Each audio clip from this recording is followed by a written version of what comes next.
Hello दोस्तों, मैं साक्षी आपको साक्षी मैथ पे स्वागत करती हूँ। तो पिछले क्लास में हमने आपके केसी सिन्हा क्लास 9th का एक्सरसाइज 12.2 का क्वेश्चन नंबर 10 तक करवा दिया था और इस क्लास में आज उससे आगे करवाने जा रही हूँ। तो प्लीज़ वीडियो को स्किप मत कीजिएगा, अंत तक जरूर देखिएगा और जो नए हैं इस चैनल को सब्सक्राइब भी करिएगा। तो चलिए भाई देखते हैं हमारा आगे का क्वेश्चन क्या कहता है।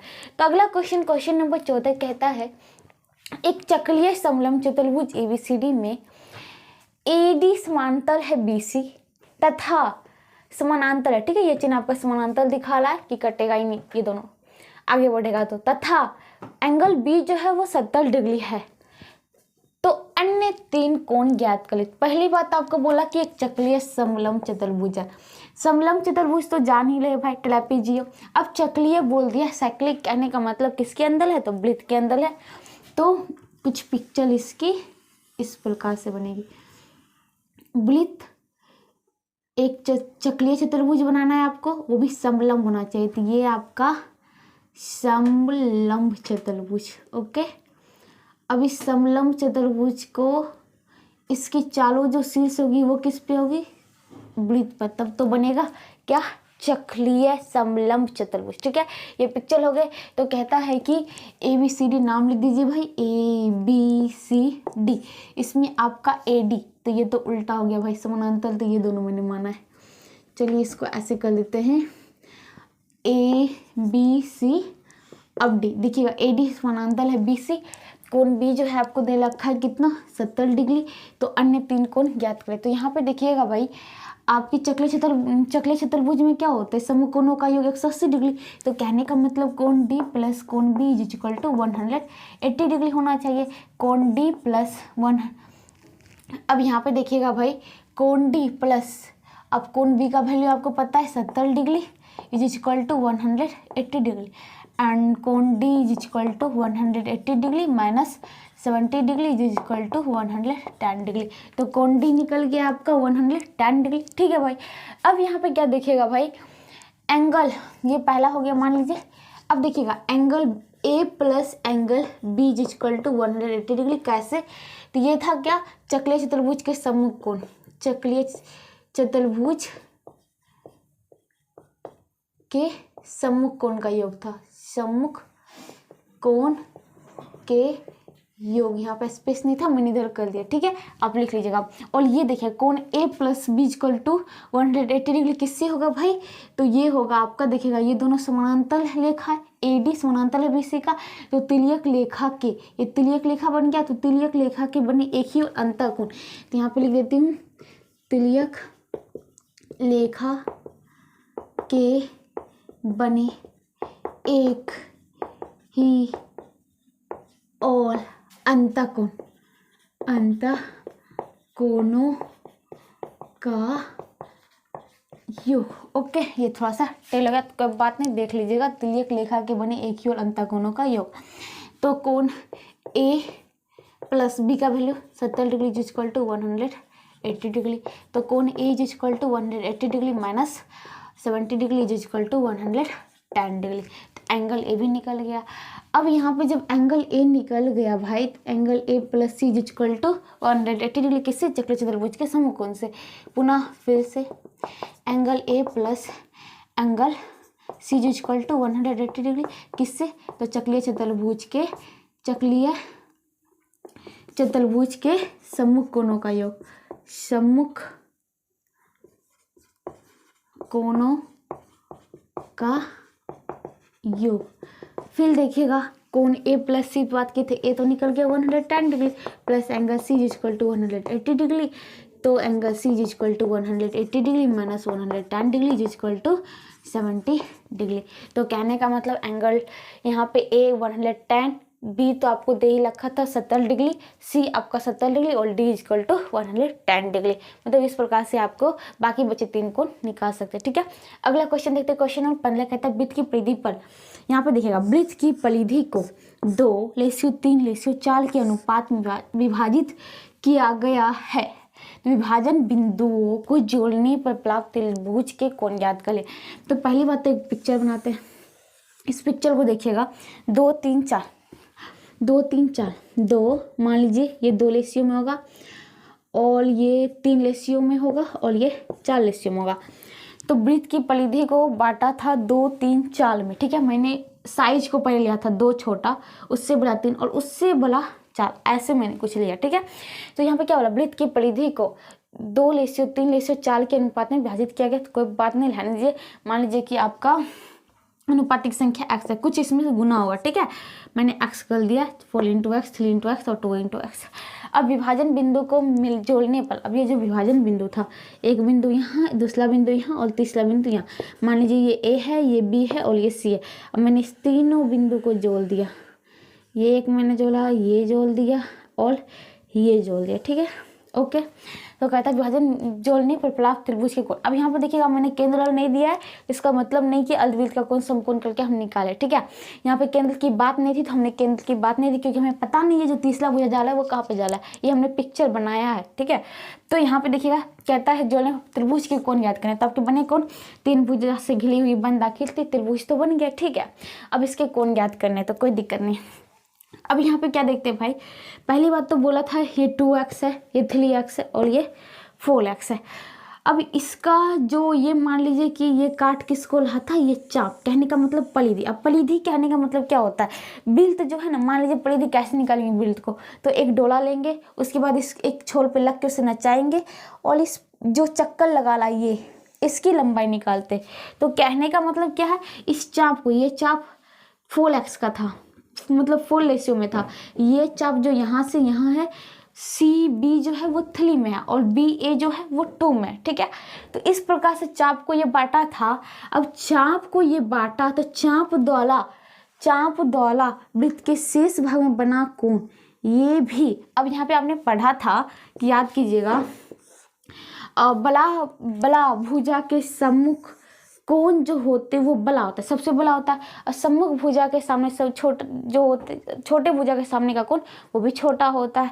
तो इस प्रकार से अगर हम कहें तो ये जो आपका 4x बला चाप द्वारा, यहाँ पे जो मतलब बला चाप द्वारा जो कोण देगा, यहाँ पे मान लीजिए कि क्या हो जाएगा आपका 4x, और ये जो देगा वो 2x एंड ये जो देगा 3x।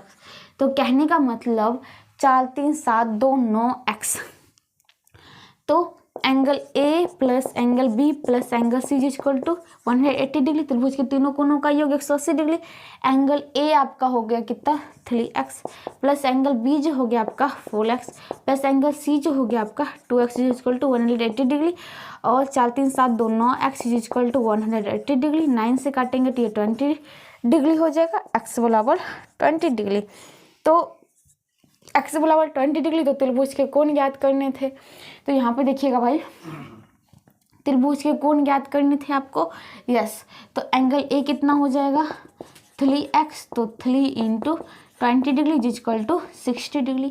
एंगल B आपको ज्ञात करना था 4x, तो 4 इंटू एक्स का value 20 degree is equal to 80 degree. अब एंगल C, तो ये आपका 2x है, 2 into 20 degree is equal to आपका कितना हो जाएगा 40 डिग्री। तो जो लीजिए 60, 40, 100 प्लस 80 इक्वल टू 180 डिग्री। ये त्रिभुज के तीनों कोणों का योग हो गया। तो इसी प्रकार आपके जो होते हैं क्वेश्चन नंबर 15 भी खत्म होते हैं। चलिए आगे देखते क्या है। अब देखिएगा जो आपका अगला क्वेश्चन होता है क्वेश्चन नंबर 16। यदि किसी त्रिभुज ABC में कोण 71 डिग्री तथा B और C के सामने की भुजाओं पर लंब डाले गए हैं जो एक दूसरे को बिंदु P पर काटते हैं, तो एंगल BPC का मान ज्ञात करें। तो यहाँ पे एक ट्रायंगल है पहली बात, जिसमें ABC, एंगल A आपको 71 डिग्री दे रखा है, B और C के सामने वाली भुजा पे डाला है लंब जो कि काटला एक दूसरे को बिंदु P पे। ओके, अब यहाँ पे क्या बात होती है कि ये लंब है, तो भाई ये होगा आपका 90 डिग्री, ये भी होगा 90 डिग्री, ठीक है, ये भी होगी 90 डिग्री। अब यहाँ पे देखिएगा कि हम मान लेते हैं ये जो काटा है आपका C के बाद D और ली कर लेते, ठीक है। अब ये आपका ADPE एक चतुर्भुज बन गया है। तो चतुर्भुज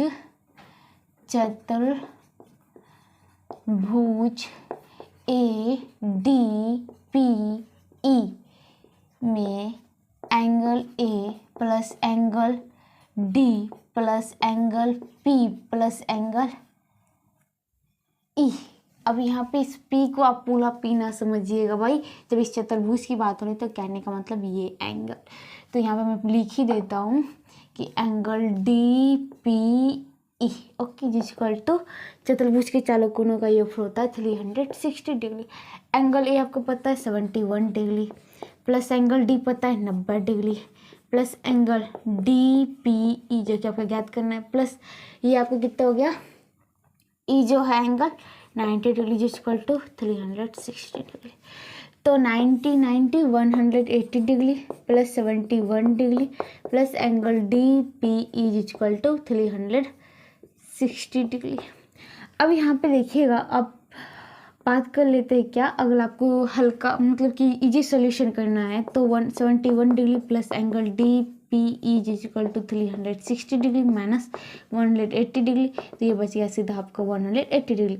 तो कहने का मतलब एंगल डी पी ई जो होगा 180 degree minus 71 degree equal to 9 हो गया, और ये बच गया साथ साथ में जीरो, साथ में साथ या जीरो 109 डिग्री। तो कहने का मतलब आपका ये एंगल हो गया 109 डिग्री। अब देखिएगा एंगल डी पी ई बराबर एंगल डी पी ई ना लिख के मैं इसको लिखता हूँ ऐसे, बी पी सी बराबर एंगल डी पी ई किससे भाई, तो शीर्षा भिमुख कोण से, शीर्षा भिमुख कोण से, भिमुख कोण से, ठीक है।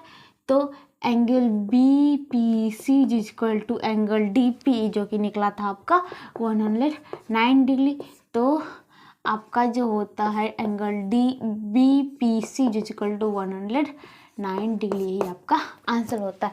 तो एंगल बी पी सी आपका बिंदु क्या था भाई, पी था, एक दूसरे को पी पे काटती थी, तो B P C equal to 109 degree. इसी के साथ आपका क्वेश्चन हो जाता है 16 खत्म। तो चलिए अगला देखते हैं क्वेश्चन में 17 का पहला, बगल के चित्र में वृत्त का केंद्र ओ है, सी रेखाएं ए ई तथा सी डी गुजरती है, यदि ए ओ सी 80 डिग्री हो, सी डी ई 40 डिग्री हो, तो एंगल डी सी बी और ए ई सी का मान ज्ञात करिए। यहाँ पे देखिएगा ये जो पिक्चर बुक में जो दे रखा था वो थोड़ा सा पिक्चर के अनुसार मैंने ये क्वेश्चन को सेट किया। यहाँ पे जैसे आपका ए बी दे रखा था तो ए बी तो गुजर ही नहीं रहा था, पिक्चर मैंने लिया है तो इसलिए मैंने ए कर दिया।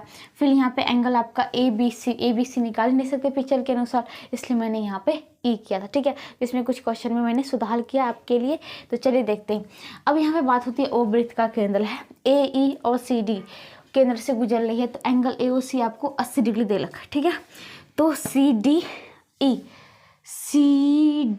ये आपको 40 डिग्री दे रखा है, तो कोई बात नहीं।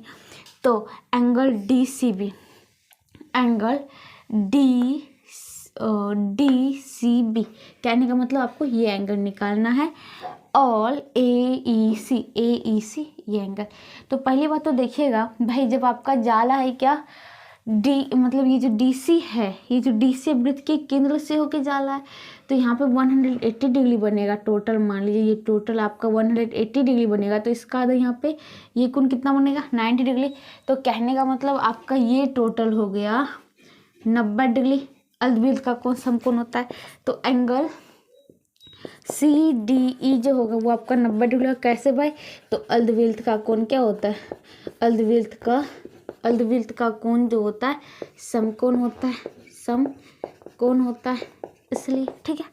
अब यहाँ पर देखिएगा ट्रायंगल सी डी ई में देखते हैं, angle C plus angle C D E plus angle C E D is equal to 180 degree होना चाहिए।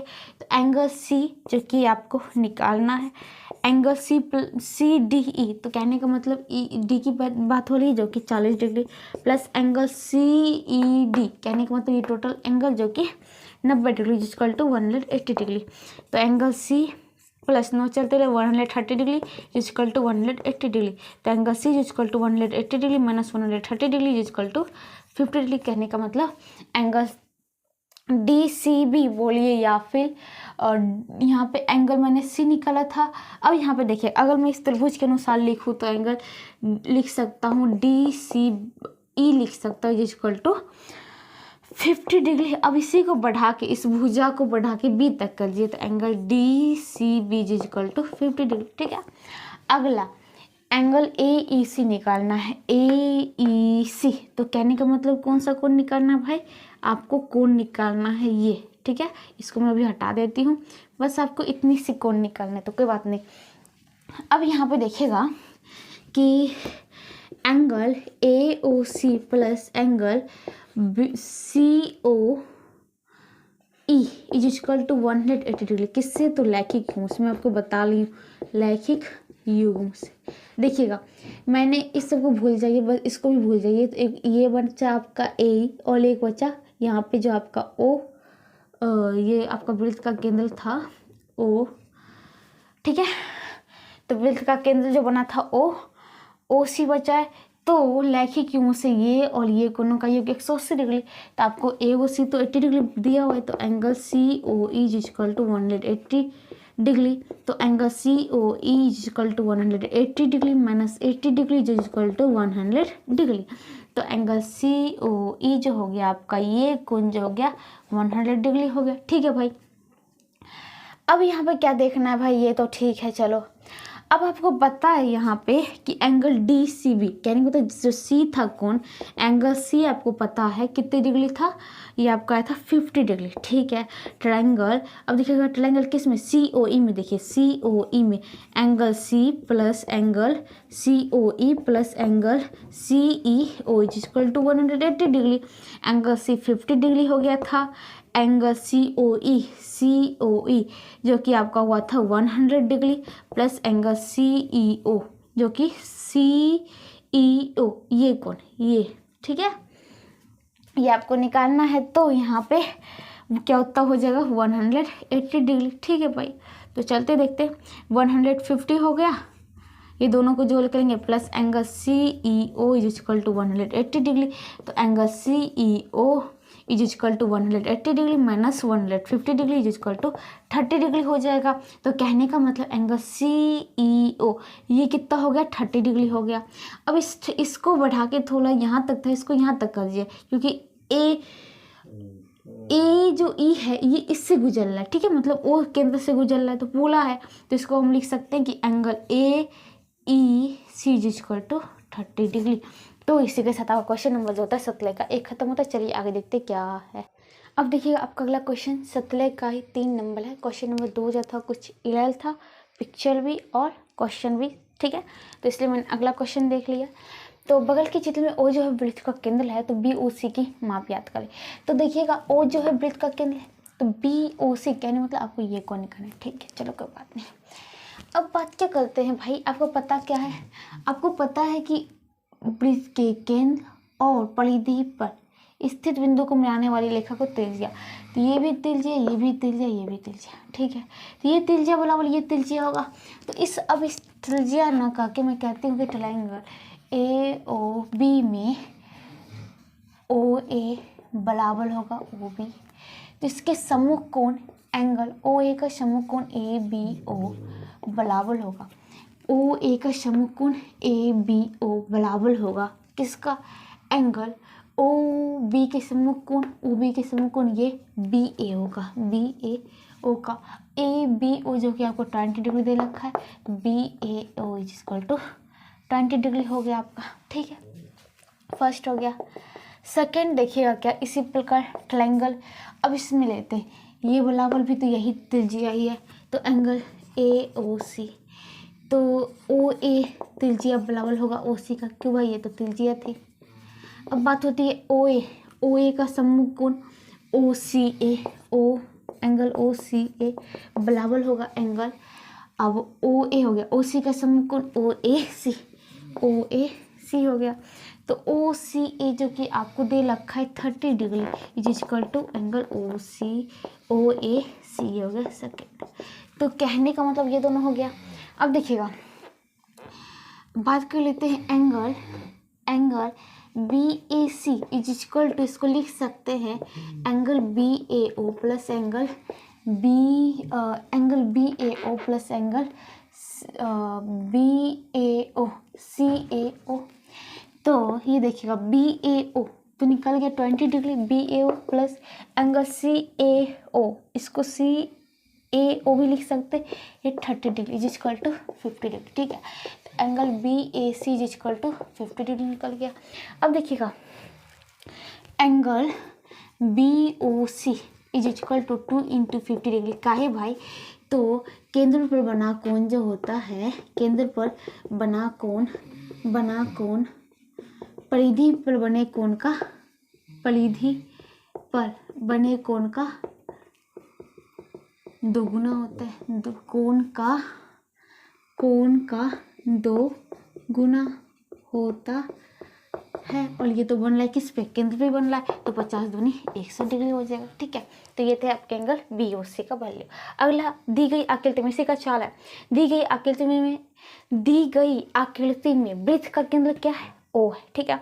एवं BDC ये 42 डिग्री है, तो एंगल ACB कहने का मतलब आपको ये एंगल ज्ञात करना है, ठीक है, कोई बात नहीं।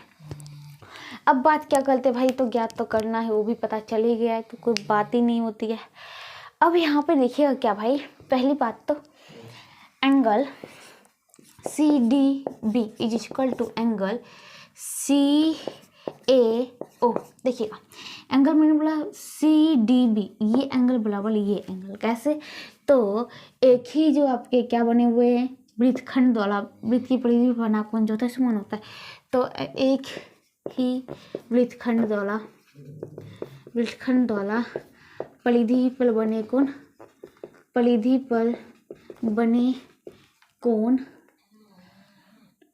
बने कोण जो होते क्या होते, समान होते हैं। तो एंगल CDB आपको 42 डिग्री दे लगा, is equal to angle CAO, इसको मैं सीधा लिख देती हूँ, angle CAO is equal to 42 degree. Angle CAB था यहाँ पे, एंगल CAB था, सॉरी, एंगल CAB सॉरी, थोड़ी सी मिस्टेक हो गई थी, CAO चलने लगा था, CAB इस प्रकार से मैंने आपको पिक्चर में दिखाया, सही देखा नहीं, वो लिखा गया, ठीक है। तो यहाँ पे देखिएगा CAB, ध्यान दीजिएगा भाई, CAB ये आपका 42 डिग्री हो गया, ओके, ठीक है। तो आपका CAB 42 डिग्री हो गया। अब कहता कि है, देखेंगे क्या, आपको निकालना है ACB, चलो ये निकालना है, कोई बात नहीं।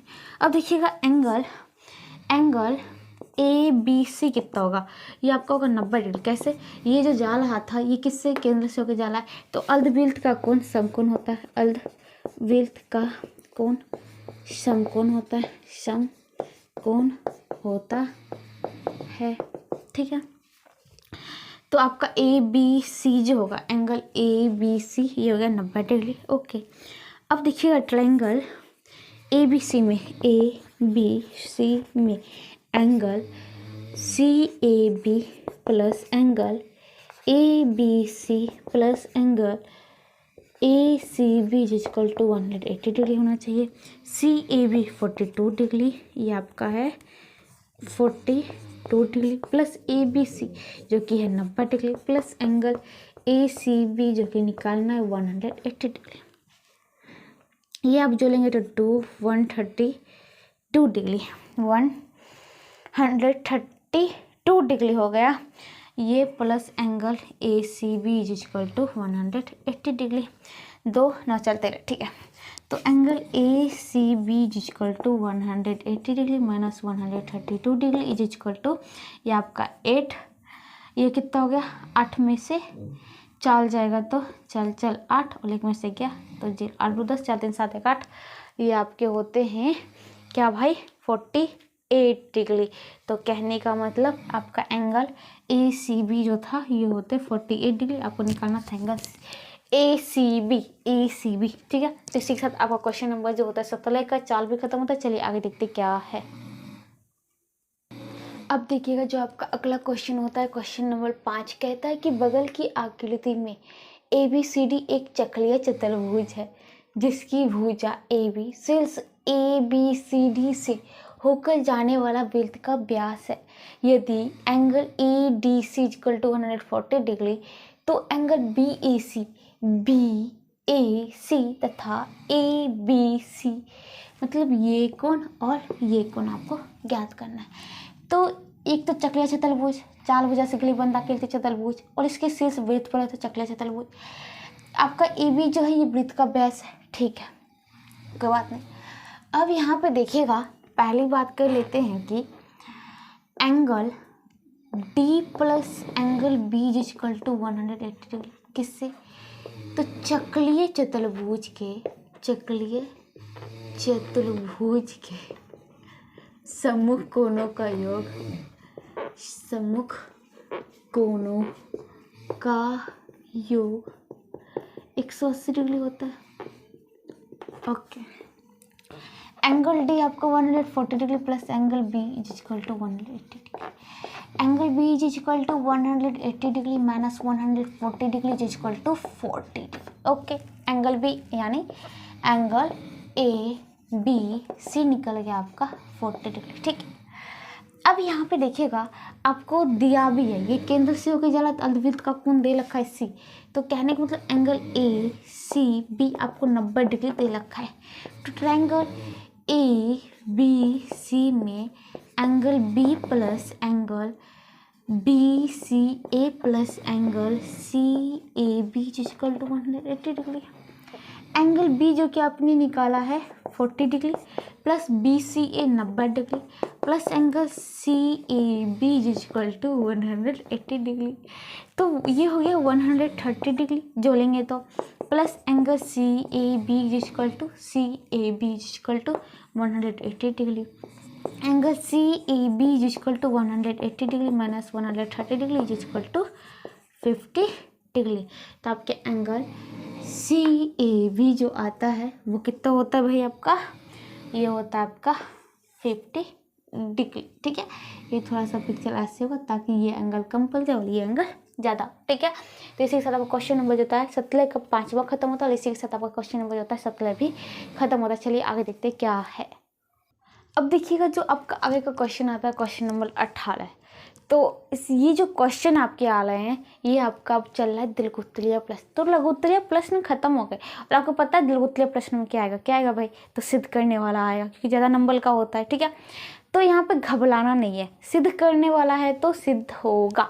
आप अगर इसका इंट्रोडक्शन वाले क्लास देख रखें, पूरा समझ चुके हैं कि कहाँ पे क्या ज़रूरी है, तो जो होता है आपको इसको प्रूव करने में भी कोई कठिनाई नहीं होने वाली, ठीक है। जब बच्चे नहीं पढ़े होते ना तब प्रूव करने में जो होते बहुत डरते, बहुत कि प्रूव करने वाला आ गया।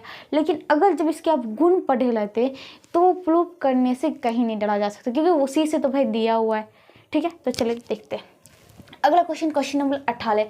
यदि किसी चक्रीय चतुर्भुज की सभी भुजाएं समान हो तो सिद्ध करें कि वो अवश्य ही एक वर्ग होगा। तो ये मैंने एक चक्रीय चतुर्भुज बनाया। चतुर्भुज कैसे? चार भुजा से घिरी बंद आकृति चतुर्भुज, 1 2 3 4, ठीक है। ये चतुर्भुज की शीर्ष किस पे है? तो वृत्त पे है, तो बन गया चक्रीय चतुर्भुज। ओके, आपको दिया क्या क्या है? आपको दिया है ए बी सी डी, एक चक्रीय चतुर्भुज, यही बात आपको सिद्ध करना है। दिया है तो सिद्ध करना है। और यहाँ पे देखिए चक्रीय चतुर्भुज की सभी भुजाएं समान है, तो यहाँ पे ये भुजा बराबर है, तो ये भी डाल दीजिए भाई। क्या इसकी आपस की भुजा समान है? तो ए बी सी डी एक चक्रीय चतुर्भुज है जिसकी सभी भुजा समान है, ठीक है। और ये भी डाल दीजिए कि वृत्त का केंद्र ओ डाल देते हैं, वृत्त का केंद्र ओ है, ठीक है, क्योंकि अपने से पिक्चर बनाया हुआ दिया हुआ नहीं था। तो सिद्ध करना है क्या? ए बी सी डी एक वर्ग है। अब यहाँ पे देखिएगा थोड़ी सी बनावट कर दीजिए। बनावट में क्या कर दीजिए भाई? बनावट में क्या करना है? तो एक विकर्ण खींचे जो केंद्र से होकर, केंद्र होकर जाता हो। चलो ये मैंने इसको भी ऐसे खींच दिया, ठीक है। ये आपका वृत्त का केंद्र ओ है। अब देखती हूँ मैं प्लवमान। प्लवमान में देखिएगा क्या बात होती है कि आपका एंगल बात कर लेते तो एंगल, ये विकर्ण, एक विकर्ण नहीं, अब दोनों विकर्ण खींचते, ठीक है। दोनों विकर्ण खींचे जो केंद्र से होके जाता हो, और इसको डॉटेड लाइन करना होगा क्योंकि भाई आपको पता है क्या ये है, क्या आपके लिए बनावट है तो दिखाना पड़ेगा। अब देखिएगा प्लवमान में देखते पहली बात तो angle D C B is equal to 90 degree. Angle D C B is equal to 90 degree कैसे, तो अर्धवृत्त का कोण समकोण होता है। अर्धवृत्त का कोण समकोण होता है, समकोण होता है, ठीक है। अब यहाँ पे देखिएगा अर्धवृत्त का कोण समकोण होता है, ठीक है। उसके पश्चात देखिएगा क्या भाई, बात तो यहाँ तक ठीक है। अर्धवृत्त का कोण समकोण तो हो ही गया है, ये तो पहली बात दिया हुआ है, पहली बात हो गया। दूसरी बात आपको दिया हुआ है कि जिसकी सही भुजा समान है, तो अर्थात ए बी बराबर है बी सी बराबर है सी डी बराबर है ए डी का। ये आपकी दूसरी बात निकल गई, ठीक है। तीसरी बात में देखिएगा कि अगर हम लेके चलते हैं जीवा ए बी बराबर है जीवा बी सी का, बराबर है जीवा सी डी का, बराबर है जीवा किसका, ए डी का, ठीक है।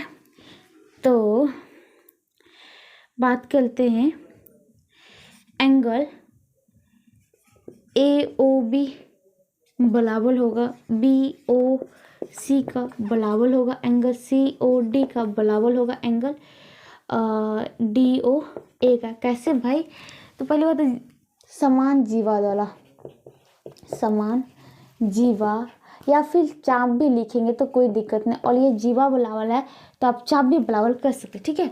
द्वारा केंद्र पर बना कोण, केंद्र पर बना कोण समान होते हैं, ओके। तो बात क्या कर लेते हैं, इसलिए एंगल ए तो समान होते, ठीक है। इससे तो हो गया, कोई बात नहीं, चलो भाई समान कोण हो गया तो कोई दिक्कत नहीं है। चूँकि एंगल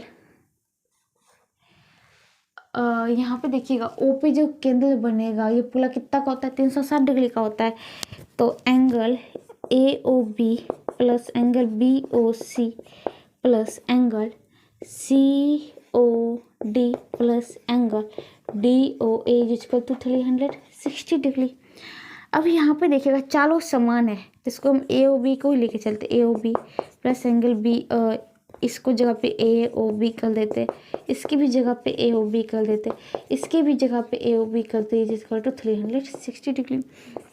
तो full angle A O B equal to 360 degree, तो 4 से गया तो 90 डिग्री, तो angle A O B equal to 90 degree. इसी प्रकार एंगल ए ओ बी बराबर बी ओ सी बराबर सी ओ डी बराबर D O A equal to 90 degree हो गया। तो ये आपकी तीसरी बात। तो कौन से देखिएगा, एक वर्ग होने के लिए क्या चाहिए, 4 बराबर भुजा चाहिए। एक आयत वर्ग कब बनता है, जब उसकी सभी भुजा समान हो और जो विकर्ण होता है एक दूसरे को 90 डिग्री पे काटता हो। एक समचतुर्भुज कब बनता है वर्ग, जब उसकी चारों भुजा समान हो 90 डिग्री पे, तो वो भी काटता है। तो यहाँ पे देखिएगा चारों भुजा समान तो बात कही दी थी, विकर्ण पे मैंने 90 डिग्री कल ही दिया है। उसके पश्चात विकर्ण पे जब मैंने 90 डिग्री कल ही दिया है तो बचे क्या आपके, चारों भुजा समान हो गया, प्रत्येक कोण 90 डिग्री हो, तो प्रत्येक कोण 90 डिग्री, ये भी आपकी बात हो चुकी है। देखिएगा कहाँ पे भाई, ये देखिएगा फर्स्ट में अर्धवृत्त डी सी बी, इसी प्रकार आपका ये फिर ये चारों क्या होगा 90 डिग्री ही होगा, ठीक है। तो 1 2 3 तीनों से सिद्ध होता है कि ये आपका वल्ग है। ठीक है, अब यहाँ पे बात होगी भाई, आपके क्वेश्चन में तो दिया नहीं था, सिर्फ बोला यदि किसी चक्र चतुर्भुज के सभी भुजा समान हो तो सिद्ध कर लेके वापस से आया होगा। तो मैंने तो बनावट में क्या केंद्र भी लिया था और ये भी खींचा था। तो आप केंद्र ना लेके भी करेंगे ना, आप केंद्र ना लेके भी करेंगे तो क्या होगा, फिर भी आपके आप ये भुजा समांतर पाएंगे तो उससे आपका फिर से आगे होके सिद्ध हो ही जाएगा कि ये वल्ग ही है। ठीक है, तो यहाँ पे तो मैं लिख देती हूँ। तो 1 2 और 3 से क्या हो गया, ABCD एक वल्ग है। आपको सिद्ध क्या करना था, ABCD एक वल्ग है। तो इसी के साथ आपका क्वेश्चन नंबर जो होता है ये आपका 18 जो कि शुरुआत हो गया था दलगुतलिया प्रश्न का, ये खत्म होता है। चलिए आगे देखते हैं क्या है। अब देखिएगा जो आपका अगला क्वेश्चन होता है, क्वेश्चन नंबर 19 है, ये भी सिद्ध करने वाला है। किसी वृत्त के दो व्यास परस्पर समकोण पर काटते हैं तो सिद्ध करें कि उनके अंत बिंदुओं को मिलान जोड़ने से बना चतुर्भुज वल्ग होता है। इससे पहले भी थोड़ा देर पहले हमने वल्ग ही सिद्ध किया था, फिर आया वल्ग को ही सिद्ध करने वाला, तो कोई बात नहीं। चलो भाई बनाते हैं। दिया क्या है, तो दिया है मान लो कि आपके ABCD, चलो ठीक है, दिया है AC तथा BD एक दूसरे को समकोण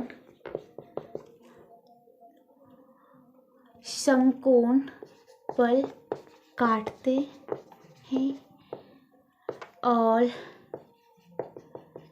वृत्त के केंद्र O पर, ठीक है, ये ऐसे, ओके, वृत्त के केंद्र O पर काटते हैं, ओके ठीक है भाई। थोड़ी सी सिद्धि करनी जो वो दिक्कत है, सिद्ध करना है, क्या सिद्ध करना है कि ABCD एक वल्ग है। चलो बनावट में क्या, AB A को B से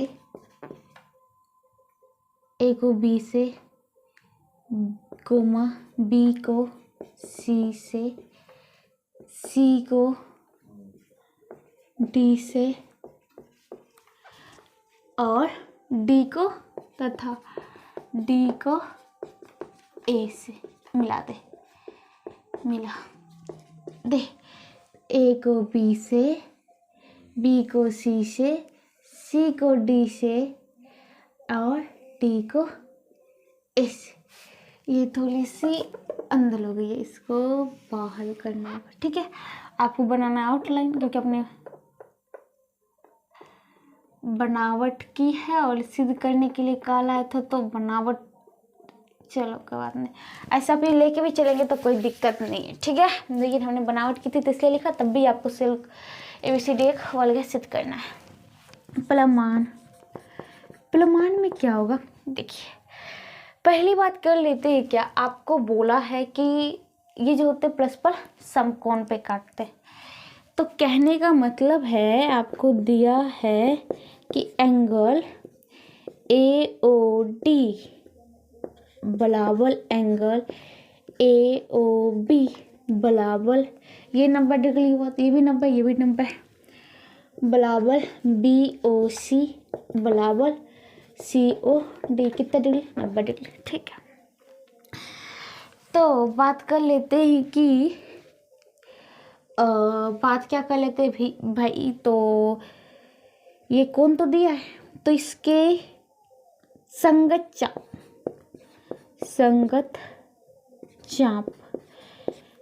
तो संगत चाप की बात कर लेते भाई, चाप की बात कर लेते। तो देखिएगा AOD का संगत चाप AD, ठीक है, चाप AD बराबर होगा AOB का है भाई, इसका AB बराबर BOC बराबर होगा तो BC बराबर होगा CD चाप के। ठीक है, जब संगत चाप बराबर, कैसे भाई, तो केंद्र पर बने समान चाप द्वारा केंद्र पर समान कोण के प्रमेय के व्युत्क्रम से उल्टा से, ठीक है। ओके, जब संगत चाप बलावल है तो संगत जीवा भी बलावल होगा, यानी कि आपका AD बराबर AB बराबर BC बराबर CD का है भाई। तो अब समान क्या था, समान चाप के संगत जीवा बलावल होती है, ठीक है। ये फर्स्ट था, अब यहाँ पे इसे सेकंड पे लाने दो। ओके, ठीक है, संगत जीवा बलावल हो गई। ओके भाई, जीवा और उसके लिए तो भुजा भी कह सकते थे, यहाँ तो कोई दिक्कत नहीं है भाई, चलो कोई बात नहीं। दूसरी बात हो गई। तीसरी बात देखिए, क्या बात करते कि एंगल सी बराबर एंगल सी ना लिख के इसको ऐसे भी लिख सकते BCD बराबर एंगल BCD बराबर CDA बराबर एंगल DAB बराबर एंगल ABC जिसकल टू 90 डिग्री का है भाई अर्धवृत्त। देखिएगा, ये जब 90 डिग्री स्केल से होके जा रहा है तो आपका सब बन क्या है, अर्धवृत्त का कोण समकोण होता है, तो अर्धवृत्त का कोण समकोण होता है। ये किससे हो गया, थर्ड पार्ट हो गया। चलो अब देखिएगा, फर्स्ट कोमा सेकेंड तथा थर्ड से क्या देखते हैं, क्या बोला था, सिद्ध करना है कि वर्ग है, वर्ग के लिए प्रत्येक कोण 90 डिग्री होना चाहिए था, ठीक है। विकर्ण एक दूसरे को 90 डिग्री जो कि आपको दिया हुआ था फर्स्ट में। दूसरी बात, इसके भुजा बराबर होने चाहिए, ये भी बात हो गया। उसके बाद प्रत्येक कोण 90 डिग्री होना चाहिए, भी हो गया। तो ये इससे हो गया क्या, ABCD एक वर्ग है। ये आपको सिद्ध करना था, इसे साथ क्वेश्चन नंबर 19 भी खत्म होता है। चलिए आगे देखते क्या है। अब देखिएगा, जो आपका अगला क्वेश्चन होता है, क्वेश्चन नंबर 20 कहता है कि सिद्ध करें कि प्रत्येक वर्ग और आयत चक्रीय चतुर्भुज होते, चक्रव्यूह नहीं, चक्रीय चतुर्भुज, ठीक है। तो देखिएगा, दिया क्या आपको, दिया है ABCD एक वर्ग है,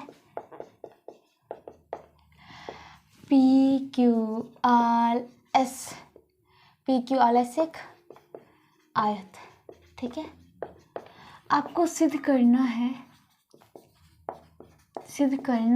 कि ABCD तथा PQRS एक चक्रीय चतुर्भुज है। प्रमाण देखिएगा, बात करते हैं कि एंगल A बराबर एंगल B बराबर एंगल C बराबर angle D equal to 90 degree. वर्ग के प्रत्येक कोण 90 डिग्री होता है, ठीक है। तो यहाँ पे देखिएगा, तो एंगल A बराबर भी 90 डिग्री और एंगल C बराबर भी 90 डिग्री।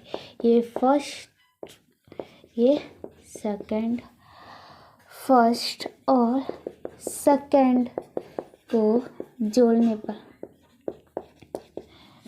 तो angle A plus angle C बराबर 90 degree plus 90 degree is equal to 180 degree.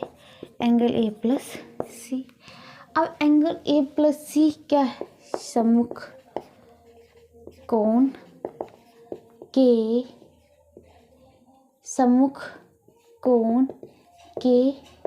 योग, ठीक है। सम्मुख कोण के योग है, ठीक है। तो यहाँ पे सम्मुख कोण की योग हो गया कितने, कोण A प्लस कोण C इक्वल टू 180 डिग्री। इसलिए ABCD एक चक्रीय चतुर्भुज है। क्यों भाई, तो जो हम पढ़ते थे चक्रीय चतुर्भुज के, चक्रीय चतुर्भुज के सम्मुख कोण के योग के, अब व्युत्क्रम लिख दो क्योंकि उल्टा चल रहे थे ना, व्युत्क्रम से। ठीक है, अब चलते फिर से, ये तो प्रमाण हो गया किसके लिए, वर्ग के लिए। ABCD एक चक्र चतुर्भुज है, आप वर्ग भी लिख सकते हो, वर्ग ABCD। अब देखिएगा इसी प्रकार अब आयत देखते हैं। एंगल P बराबर एंगल Q बराबर एंगल R बराबर एंगल PQ वाला C 90 डिग्री। कैसे भाई, तो आयत के प्रत्येक कोण प्रत्येक कोण 90 डिग्री होता है। ठीक है, चलो तो एंगल P, इसलिए एंगल P बराबर 90 डिग्री, एंगल P के साथ में R लेते हैं, ये वाला 90 डिग्री। ये हो गया आपका थर्ड, और ये हो गया फोर्थ। थर्ड फोर्थ को जोड़ने पर, थर्ड और फोर्थ को जोड़ने पर, तो angle P plus angle R is equal to 180 degree हो गया। तो एंगल P और R ये क्या है, सम्मुख कोण है, सम्मुख कोण है, इसलिए आयत PQRS एक चक्रीय चतुर्भुज है। का है भाई, तो सम्मुख कोण के योग के व्युत्क्रम से चक्रीय चतुर्भुज के सम्मुख कोण के जो योग होता है, योग के व्युत्क्रम से मतलब उल्टा से कहानी चली। ठीक है, तो इसी के साथ आपका क्वेश्चन नंबर 20 भी खत्म होता है। चलिए आगे देखते क्या है। अब देखिएगा जो आपका अगला क्वेश्चन होता है, क्वेश्चन नंबर 21 कहता है BC उस वृत्त की जीवा है जिसका केंद्र O है। तो BC उस वृत्त की जीवा है जिसका केंद्र O है, तो O वाला केंद्र BC एक जीवा है। A एक चाप पर स्थित एक बिंदु है, जैसे कि बगल के चित्र में, दो चित्र है बगल में। ठीक है, एक और दूसरा। तो सिद्ध करना है कि कोण BAC ये plus OBC angle OBC, BAC मतलब ये कोण प्लस OBC कहने का मतलब ये कोण 90 डिग्री जब बिंदु दीर्घचाप पे हो। फिर देखिएगा BAC minus OBC equal to 90 degree जब A बिंदु लघु चाप। ठीक है, तो यहाँ पे देखिएगा दिया क्या है, दिया है, पहली बात तो दिया क्या है, BC वृत्त की एक जीवा है जिसका केंद्र O है। ठीक है, और बिंदु A एक चाप पर स्थित बिंदु है। चलो दोनों के लिए हो जाएगा। सिद्ध क्या करना है, सिद्ध करना है कि पहला देखिएगा angle BAC plus angle OBC equal to 90 degree. दूसरा देखिएगा angle BAC plus minus angle OBC equal to 90 degree. Okay, तो देखिएगा मैं प्रमाण देने जा रही हूँ, और किसके लिए, तो फर्स्ट वाले के लिए angle BAC plus angle OBC equal to 90 degree. ठीक है, इसके लिए अब प्रमाण देखिएगा वो कहाँ पे, बिंदु दीर्घचाप पे है, तो मतलब ये दीर्घचाप पे क्योंकि ये छोटे वाले चाप हो गया, ये दीर्घचाप पे हो गया। ठीक है, अब बात होती है ये देखना है, तो कोई बात नहीं, चलो भाई बनाते हैं। देखिएगा angle BOC is equal to 2 into angle BAC। क्यों भाई, तो केंद्र पर बना कोण, केंद्र पर बना कोण परिधि पर बने कोण का दोगुना होता है।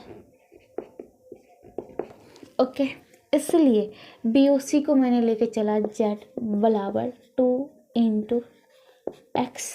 ठीक है, 2 इंटू एक्स हो गया, चलो भाई ये आपका, तो इसको लिख सकते हैं 2x, इसको फर्स्ट में लग दीजिए। अब बात करते हैं ट्रायंगल BOC में angle BOC plus OBC plus OCB equal to 180 degree.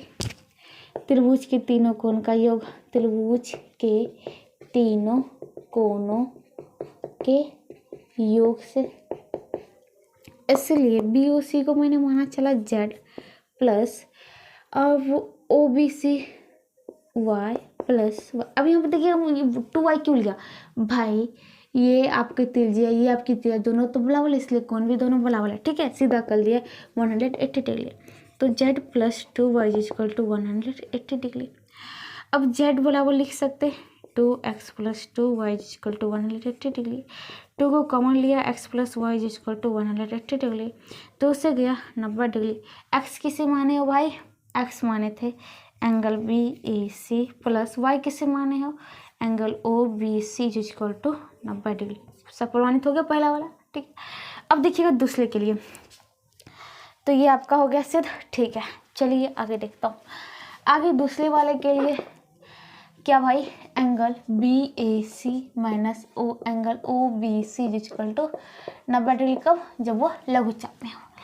इसके लिए देखिएगा प्रमाणित, तो कोई बात नहीं। बात करते हैं कि यहाँ पे ध्यान से देखिएगा, मैं यहाँ पे एंगल BOC बराबर 2 इंटू एक्स, ये और मैं इसकी बात कर रही हूँ। ठीक है, इसकी बड़े वाले की, ये 2 इंटू एक्स क्यों भाई, वही केंद्र पर बना कोण, केंद्र पर बना कोण, बना कोण। अब यहाँ पर देखिएगा, ये नहीं कि ये पर जीवा इस ये बना ली, ये नहीं बना ली है, ये जो जीवा है केंद्र पर इसका बना कोण कौन सा वाला है भाई, तो ध्यान से देखिएगा। तो बात करते परिधि पे बना कोण ये है, और ये जीवा बात कर लेते हैं क्या, हाँ, तो ये अगर सीधा थी तो ऐसे बना रही थी, अगर सीधा होती, मान लीजिए सीधा होती तो आपका ये कोण होता। अब ये इधर मुड़ गई और इधर मुड़ गया, तो आपका बाहरी वाला कोण है। ठीक है, यहाँ पे ध्यान दीजिएगा। ओके, कभी कभी कन्फ्यूजन होते हैं। केंद्र पर बना कोण, परिधि पर बने कोण का 2 गुना होता है, इसलिए। तो BOC जो कि मैंने Z मान के चला है, यहाँ पे देखिएगा आपका Z छिपा है, Z is equal to 2x। ठीक है, अब Z इक्वल टू 2x आप इसको लिख लीजिए। वहाँ तक हो गया था क्या भाई, सेकंड फर्स्ट हुआ था, ये सेकंड में डाल देते हूँ। ठीक है, चलो इसको आप सेकंड में डाल दीजिए कि आपको योग आ गया है दोनों का। ठीक है, ये आपका थर्ड हो गया। अब देखिएगा क्या, ट्रायंगल BZC, तो तीनों कोण का योग, कहने का मतलब y प्लस ये आपका t इक्वल टू 180 डिग्री हो जाएगा। 2y प्लस, अब यहाँ पे बात क्या होती है, t को क्या लिखूँ, t को लिख सकता हूँ क्या 360 degree minus z equal to 180 degree. 2y plus 360 degree को माइनस z के जगह 2x इक्वल टू 180 डिग्री। तो बात करते हैं क्या 360 degree minus 180 degree equal to 2x, ये इस पर जाए तो प्लस, और ये प्लस है इस पर आएगा तो माइनस 2y। ये जाएगा 360 डिग्री में से 180 डिग्री, तो 180 डिग्री इक्वल टू 2 कॉमन लिया x माइनस वाई, 2 से दूंगा तो 90 डिग्री। x क्या था आपका BAC माइनस y क्या है OBC, ये बराबर 90 डिग्री। ये आपका चौथा, तो 3 और 4 से प्रमाणित, 3 सेकेंड और 4 प्रमाणित। ठीक है, तो सेकेंड में यहाँ पे दोनों का योग 90 डिग्री, यहाँ पे माइनस 90 डिग्री। ठीक है, तो इसी के साथ आपका क्वेश्चन नंबर जो होता है वो जो है 21 भी खत्म होता है। यहाँ पे देख लीजिए कि angle BAC plus OBC equal to 90 degree, angle BAC minus angle OBC equal to 90 degree, ये सेकेंड में है आपका, और ये 4th में। ठीक है, तो इसी के साथ आपका क्वेश्चन नंबर 21 भी खत्म होता है। और इसी के साथ आज मैं इस क्लास को भी यहीं समाप्त करती हूँ। अगले क्लास में इससे आगे बताऊंगी, तब तक जुड़े रहिएगा। अगर वीडियो पसंद आता है तो लाइक शेयर सब्सक्राइब जरूर करें और कमेंट्स तो करना ना ही भूलें, क्योंकि आपके कमेंट्स जो होते हैं हमें मोटिवेट करते हैं। ठीक है, तो मिलते हैं नए क्लास में, तब तक अपना ध्यान रखिए। Bye bye.